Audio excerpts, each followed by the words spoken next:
business or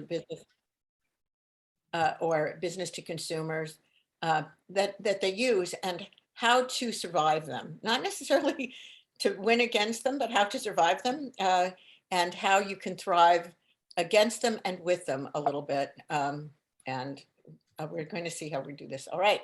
She's already told you a little bit about me, so we'll skip over that. I will tell you that I'd love to have you stay in touch.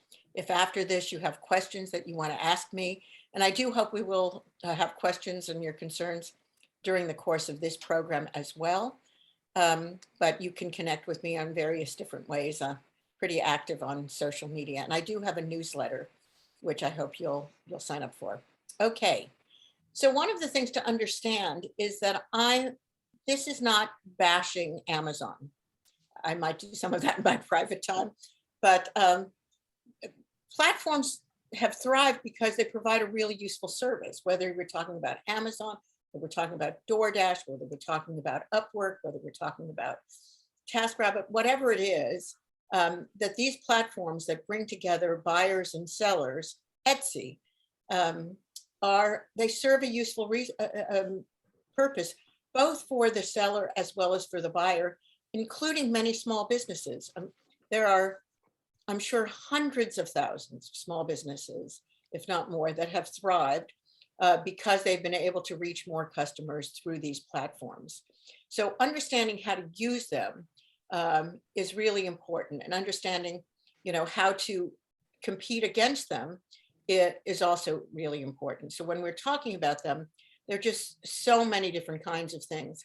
And I have to say, the person who manages the technical aspects of our website, we got through Upwork, an online platform that brings together various different kinds of service providers. You put Lug on here. I've used OpenTable. Many of these kinds of services, I use Lyft, are services that we use. So the question is, let's talk about how to deal with it. I think I want to also talk a little bit about putting this in perspective, because especially retailers, small brick and mortar retailers, feel as if Amazon is something entirely new to them. And that is, the first time that small business retailers have been disrupted. But in fact, it's been a constant of small business life. And, I remember, I was young, but when the existence of malls, when malls going into communities were basically decimating downtowns. I live in downtown Palo Alto, which is a thriving downtown, but I've heard from locals here that in the 70s and so, what had been a thriving downtown really dried up as the Stanford Shopping Center mall opened up. So malls were one of the first threats that came along. And then we saw the big box stores, the discount stores. And you're in Paris, Texas. I am sure that there are many rural communities and smaller communities around Texas and around every part of America really saw their downtowns and even their malls start to shrink when Walmart moved in particular. But all of these big box discount stores, as they moved in, really changed the nature. And there used to be these very cute little stationery stores that I used to like to go into in downtown. All of them are gone because superstores have moved in. So I'm just trying to put into context that change is inevitable when you're dealing with any kind of business. It's one truth about business. So as we deal with Amazon, it's part of a continuum of change for brick and mortar, particularly retail life, but all kinds of business life. Amazon, of course, is somewhat different. Now, there's many differences to Amazon. One is that they're everywhere and everything to everybody. Amazon, I mean, it's Whole Foods. It's finance. There's Alexa in your home. There's Amazon Prime. There's, all these kinds of things that you're doing. And while they started with books, that was never Jeff Bezos' final destination. It wasn't even his interest. He's an extremely smart businessman. and he figured out a product that he could have fulfilled without him having to take inventory, because that was something that was already being done for bookstores nationwide. So it represents a much bigger threat, both in terms of what scope it's in and also the penetration that it has. I mean, if you take a look at this, of the penetration of Amazon Prime memberships, really, if you are like me, one of the few households in America that does not have an Amazon Prime membership, you know, you are definitely in the minority. And this has been growing. I can't imagine it could grow much larger. And I think more importantly, and I've had statistics on this, the percentage of households that earn over $50,000 a year, it's much higher. So of that 23.4% of the American households that do not have Amazon Prime, they tend to be lower middle class households, lower class working class households. So with Prime, there's the there's free shipping, and there's also the sense, although not often not the reality, that you're getting things less expensively. The other thing about Amazon that was very different is Amazon didn't need to make a profit for many years. So we were in a situation where a small business, you know, here is this very clever company dealing with all kinds of products and services, providing convenience, low prices, or the perception of low prices, and free shipping, and very hard to compete against. And that's why they also, Amazon reached out to be able to, small businesses, and to be able to sell on Amazon. And it's very appealing to sell on Amazon. And let me tell you right now, you may buy my books on Amazon. I do sell on Amazon through my distributor. In fact, because of Amazon's policies, we got out of the business of selling direct to consumers. We could not compete against them in that way. It was not a significant part of my business, but you right now can buy my books on Amazon, and a large number of my books are sold on Amazon. So we sell on Amazon, and you can deal with it as well. The question is, how do you deal with it? I mean, especially during the pandemic, lots of small restaurants that might never have participated with DoorDash or one of these, or Grubhub or Seamless, one of these delivery systems, finally found themselves to do it. Me personally, I live around the corner from a great little Mexican restaurant. It's really more a tiny little restaurant that never even accepted credit cards. And during COVID, they don't accept credit cards from individuals who walk through the door, but they do DoorDash and Grubhub and a couple of others. The problem with a lot of these platforms is, while they're bringing you new customers, and you often feel like you cannot be absent from them, you often pay a high price for it. And a typical scenario in DoorDash, for instance, is a restaurant will pay a 30% commission. I just went on to their new pricing policies to look at it. And there are lower, because DoorDash and these delivery services have had such bad press, and politicians talking about limiting how much they can charge.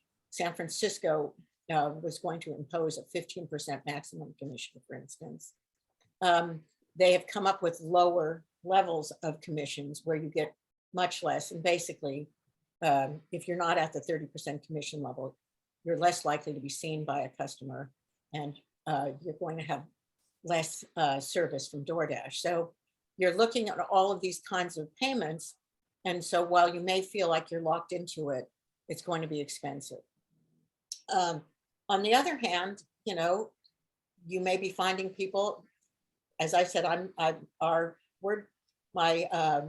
website, WordPress technical person, who is a female, not a male like that, looking there, I found through Upwork. And she has gotten all of her business through Upwork, and it's somebody who would not have been able to actually have a business. She's in Portland, Oregon, and I, I like her deeply, but she would be a terrible marketer. And so it enables people who might not otherwise be able to reach certainly a nationwide audience to be able to do that. So there's threats, but there's opportunities with something like Amazon or with Upwork or DoorDash or Lyft or any of these things. Lyft is a little different story, but when you're having a platform that enables you to reach customers, or you have a platform that is competing with you for customers. And so the question is, what makes it work for you? So I think one of the most interesting things to look at, and that's very surprising,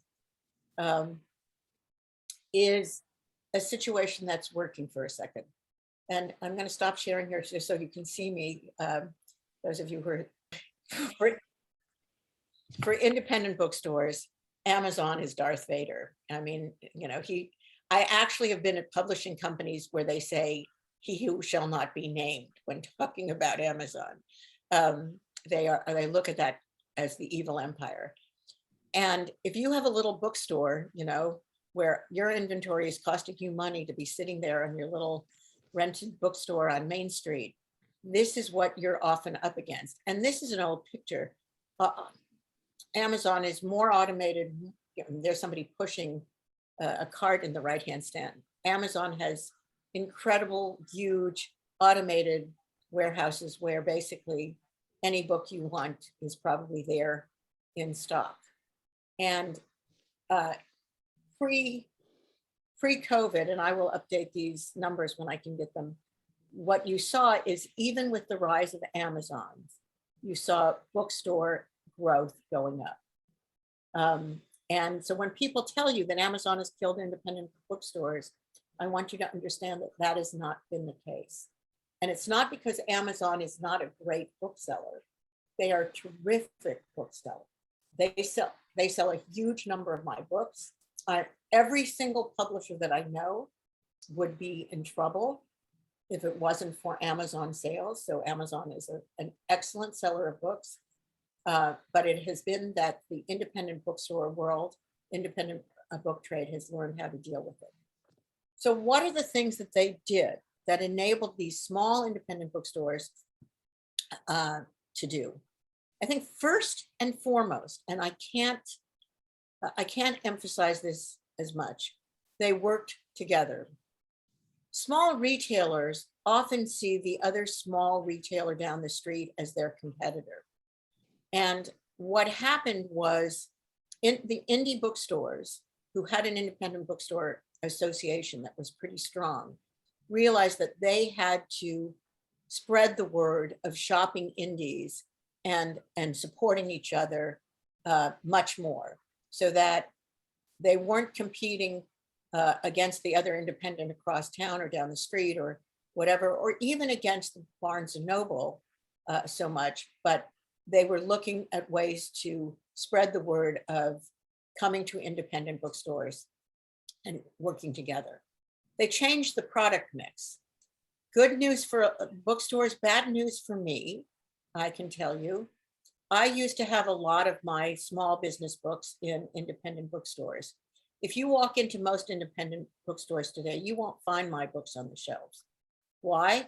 Because small business books aren't the kind of books that generally people walk into independent bookstores and buy. What you're going to find are recent fiction and nonfiction titles. You're going to find a large children's section. You're going to find cookbooks. You're going to find new releases. And you're going to find the kind of stuff that somebody wants to come in, be inspired, not something where they have necessarily a niche that needs to be scratched. So the kind of how-to books that you used to find a lot in independent bookstores, you're not going to find very often on those shelves. So they got smarter. They got smarter about their buying. They absolutely emphasized the local movement and shop small. They embraced it.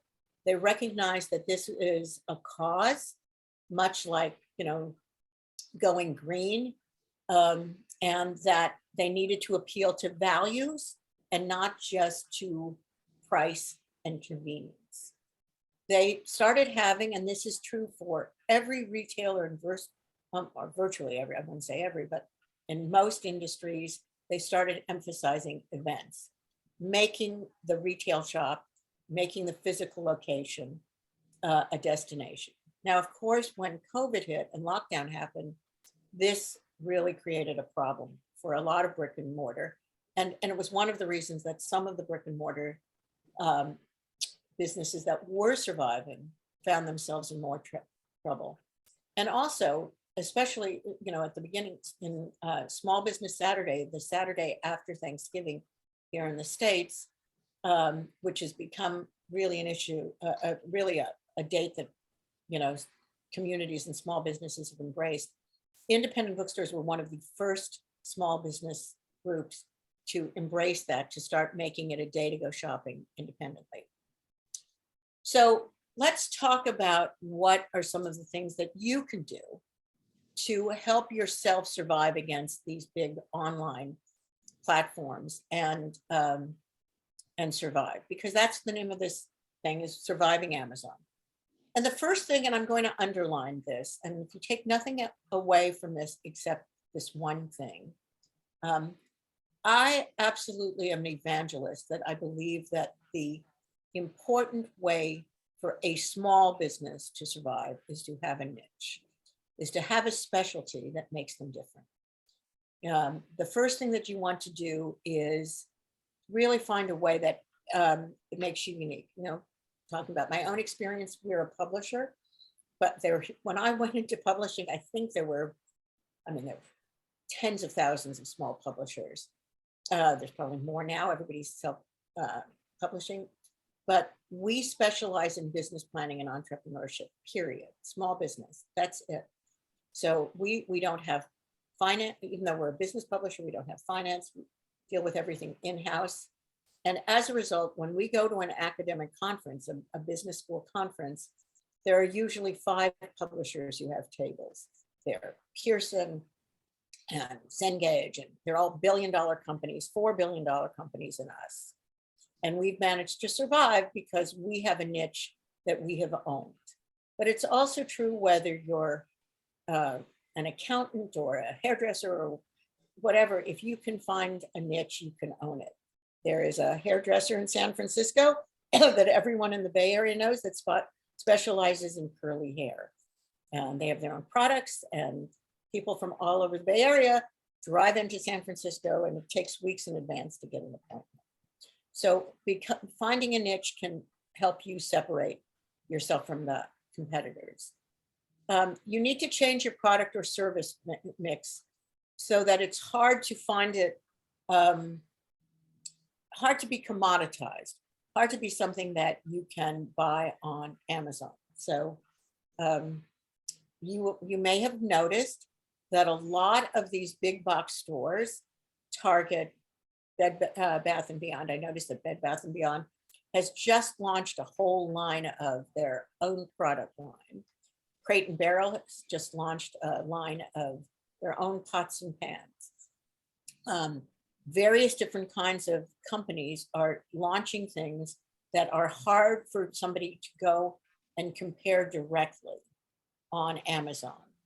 And so what you want to try to do is, whenever possible, try to find something that is hard for somebody to be standing in your store and Googling and going onto Amazon and saying, okay, I can get it for 50 cents cheaper.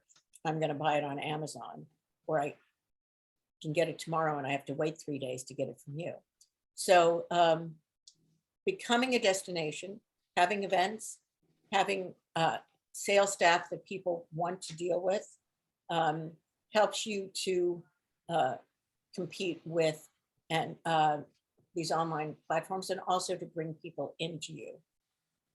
As I said before, to work together, to emphasize the value. And one of the things that I think it's also very important for is to leverage technology. We saw this particularly in COVID and lockdown, that small businesses that were not up to date with technology really found themselves in a bind. They didn't have a website. I know that's hard to believe, but something like 25 to 30% of small businesses don't. They didn't know how to use various cloud-based systems. They didn't know how to communicate. And so staying up to date on technology is part of the way you compete. And finally, and I really want to embrace this as well, is having a social mission. Because what you want to do is have your customers feel a sense of affinity with you, so that they feel that you are, that they share values. And I hate to say this in such a polarized world, because I don't want you to be political, but having a sense of social mission, of that you're, and for us, our social mission is that we're a small business advocate. It doesn't have to be about being green. It doesn't have to be about, being other kinds of social issues, being pro-animal, whatever it is, but having sense that they're dealing with people, that makes you, deepens the relationship people with you. So as we said, find a niche. It's really important. I'll go through some of this quickly because I do want to open up to questions. But what we've seen over the years is that the middle of the market, where things are mushy in terms of whether you're trying to reach the high end of the scale or the low end of the scale, if you have something specific, it's easier to reach than if you're trying to compete with everyone. This is a local market near me that was a really struggling small independent grocer, neighborhood market.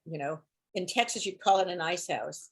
And they were a struggling market. And this guy, that's Nick, is the owner there, really turned it around. It's not a liquor store. He started to specialize in craft beers, but he specialized, the neighborhood had been gentrified.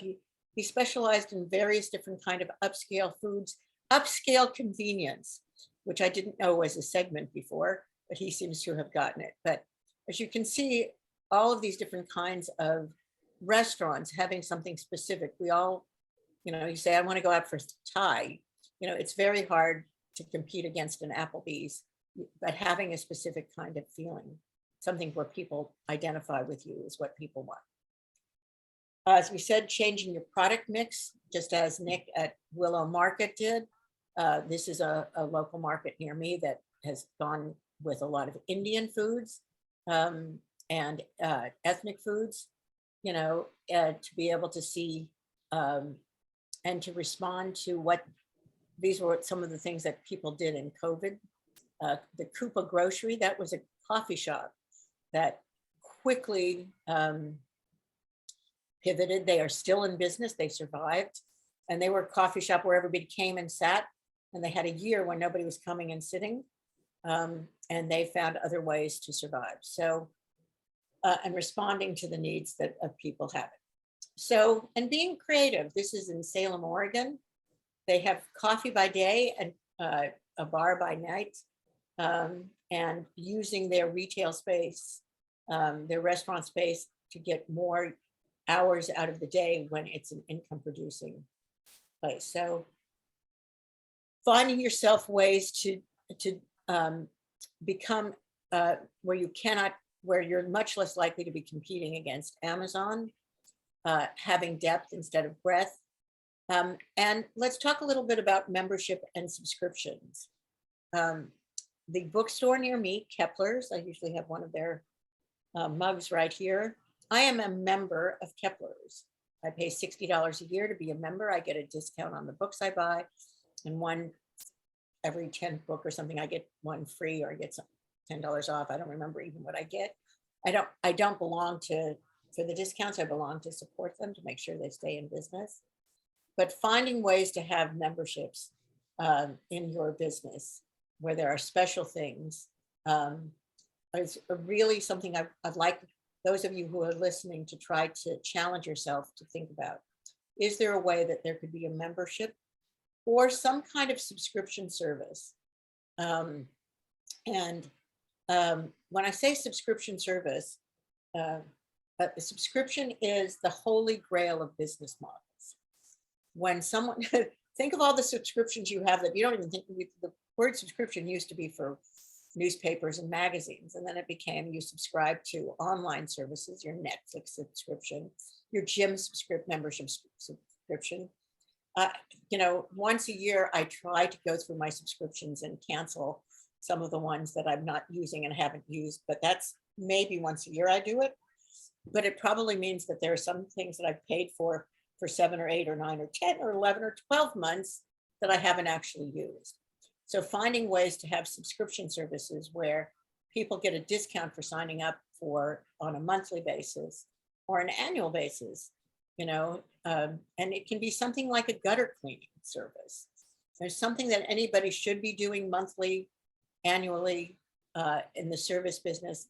Providing something where they don't have to think about it is actually also a convenience. So be creative about memberships and subscriptions if you can be. Finding a destination. So I have a Lululemon down the street for me, and 2 or 3 times a week, they have group runs. And you don't think Lululemon's as a place for a destination. That's a athletic wear, upscale, expensive, overly expensive women's and men's exercise wear. But there's always a blackboard outside that says, come join us for a run. And it creates a sense that that's more than just a shop, but actually a community gathering place. The other thing I would say is anything you can do for children. Parents are always desperately looking for things to do with their kids. So any kind of events or stuff you can do with kids helps to make you a destination. I'm showing this one. This outdoor programs was actually, I did some speaking for the Outdoor Industry Association, and they have it harder than you'd think. So these are independent companies that you used to see all around who would be selling you, you know, the kayaks or the fishing gear or the various paddle stuff. And they would have a situation where, you know, people could buy a kayak online from Amazon and have it delivered free to their house. And it would be, you know, $20 cheaper than buying it in the store. And they were really dealing with that kind of threat. Because if that kind of situation, you have just even at the same price or more, the convenience of it all. So in addition to providing some kinds of services, they really instituted these kinds of programs. And they started hiring not just sales associates, but those who could be helping to train kids in it, so that they're another income stream for them is the program. So getting creative. And remember, the very first thing that I said here when we were talking is that business is change, and change is inevitable. And you may have started out by, you know, selling fishing gear and end up, you know, teaching fishing and operating fishing classes and trips. But that's part of the evolution that you may need to be taking on. And throughout the pandemic, a lot of restaurants went into online cooking classes, and some of them have kept it, and a number of them have kept their takeout and expanded that as well. So thinking about how you can be moving on. As I mentioned, working together with others in your industry and other small businesses. So I really want you to think of other small businesses as your community as well, and trying to see what you can do in your community to help drive traffic to each other, to help spread the word, and what you can do to help create a sense of vibrancy in your community.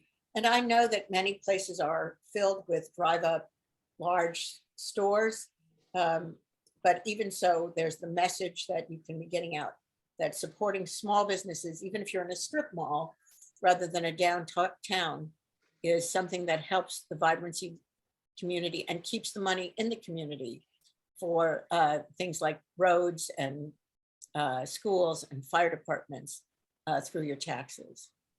So looking through some of these, as I've said, These are the things that we need to be talking about. But I want to emphasize one important rule. One of the major downsides of working with platforms, one of the most significant problems, whether it's DoorDash, whether it's Amazon, whether it's not so much with Etsy or Upwork, but with a lot of the platforms, is that the platform owns the customer. You often don't have any real contact information for that customer. If you're on DoorDash, you probably don't know who that customer is. You get an order, you never see who that customer is. You have no way to market to them again. You have no way to create a loyalty. You have no way to encourage them to walk in and buy from you directly and save that 30% you're going to have to pay. On Amazon, if they do fulfillment, you may not know who they are and have ways to market to them. So anything that you can do to create a way to capture your customer information and to maintain it and build your own customer list, do not, even if the platform is letting you know who the customers are, but they are maintaining your list, you want to make sure that you have the names and contact information for people who buy from you. Because one firm rule is someone who has bought from you once is the most likely person to buy from you again. And also that kind of person is the person who you can then sell to directly and offer discounts and incentives and create referrals. So any way you can. If I was operating a restaurant and was selling on DoorDash, in all of the orders that I packed, I would be adding a sheet that said something like register for our newsletter or register on our website to get a 10% discount on your next order, you know, and doing things to have them capture the information. So I could be saying, you know, pick up orders in the restaurants, get a discount, doing various other kinds of things to be able to keep those customers as mine. Because one day you may want to leave that platform. And if they own your customers, you don't have, there's not much you can do. You also want to make sure you're still getting found. Even if you're on a platform, or especially if you're competing against them, you want to be out there doing your own marketing. You want to be in search engines. I really, really want to remind you that while social media has really become the darling of small business, people are still going to search engines and saying that they want to find a yogurt in Paris, Texas. And if you haven't, you know, done your search engine optimization and really figured out how to put your website up there, you're going to be found. You're not going to show up. If you haven't claimed your business on Google or Yelp or other search engines, you're not going to be found. So doing those kinds of things are still critical for driving customers to you without the intercession of a platform. And that all of that makes you more money. I'm also a big fan of quote email marketing. We call them email, it's these news or newsletters, but it's just, I know we are all aggravated by them, but they work. You know, having a newsletter, a list, it's something using like a MailChimp or Emo or Constant Contact to be able to stay in touch with your customers. So as I said, make sure that you are optimizing for search engines. Make sure you claim your business on all of these search engines. If you're a business owner, you can claim it. You can add information. You can add photos.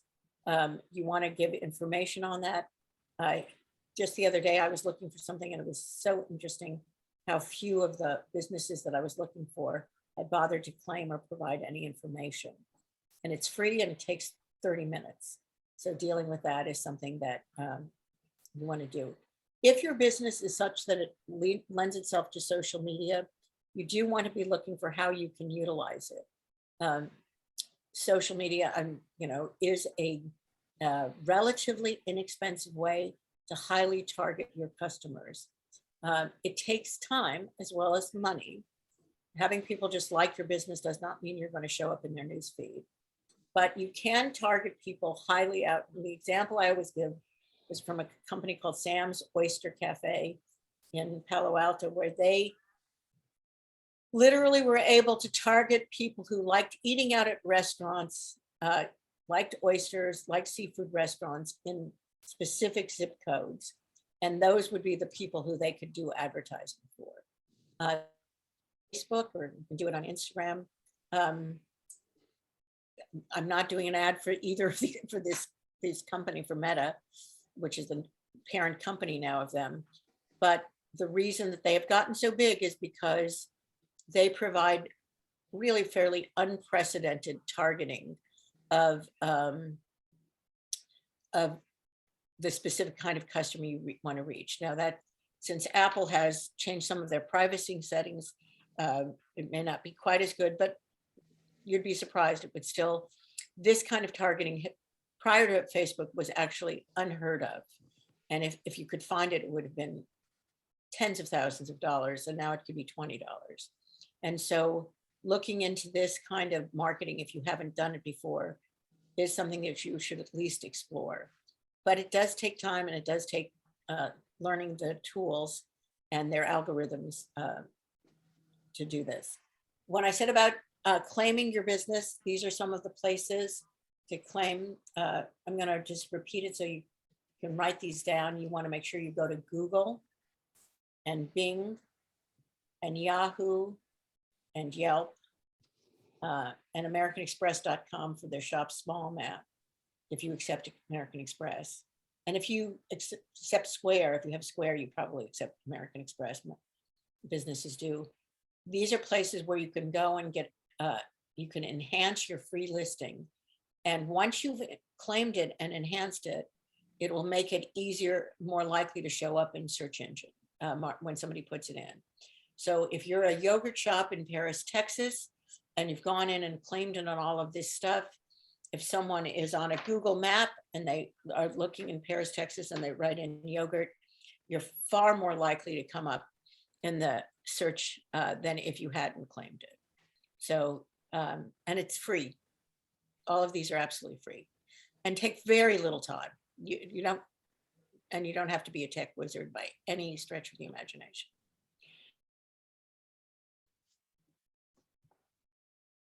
Critical. You know, I always say, does Amazon actually care about the Amazon? No, no evidence as far as I know. And people want to feel good about buying from you. They really do. Especially millennials. They really want to have a sense that they're spending their dollars wisely. And they like shopping for good. You know, consumerism with a nice a pattern of feeling good about themselves. And I don't mean to be, I don't think it's not greenwashing. It shouldn't be shallow. You should truly have a sense of this. So here, once again, is one of these outdoor companies, kind of the things that they've done to show that they're supporting different groups. Animal, helping feed your community, environment, all kinds of things, conservation, helping your own community are things that people really can get behind. All right, and finally, and Jennifer, you just referred to the fact that I told my story on LinkedIn. I came very late to this, but customers like to know who you are. And they like when you tell your own story of how you got into the business, what motivated you, why you're doing this, and when there's a genuineness to it, when it's not too massaged, a little massaging, but not too, because that makes them relate to you. One of my rules always has been people do business with other people. And it's come late to me. It's been staff members telling me that I have had to tell more of my story. I wasn't all that comfortable doing it, but people want to know why you're doing it.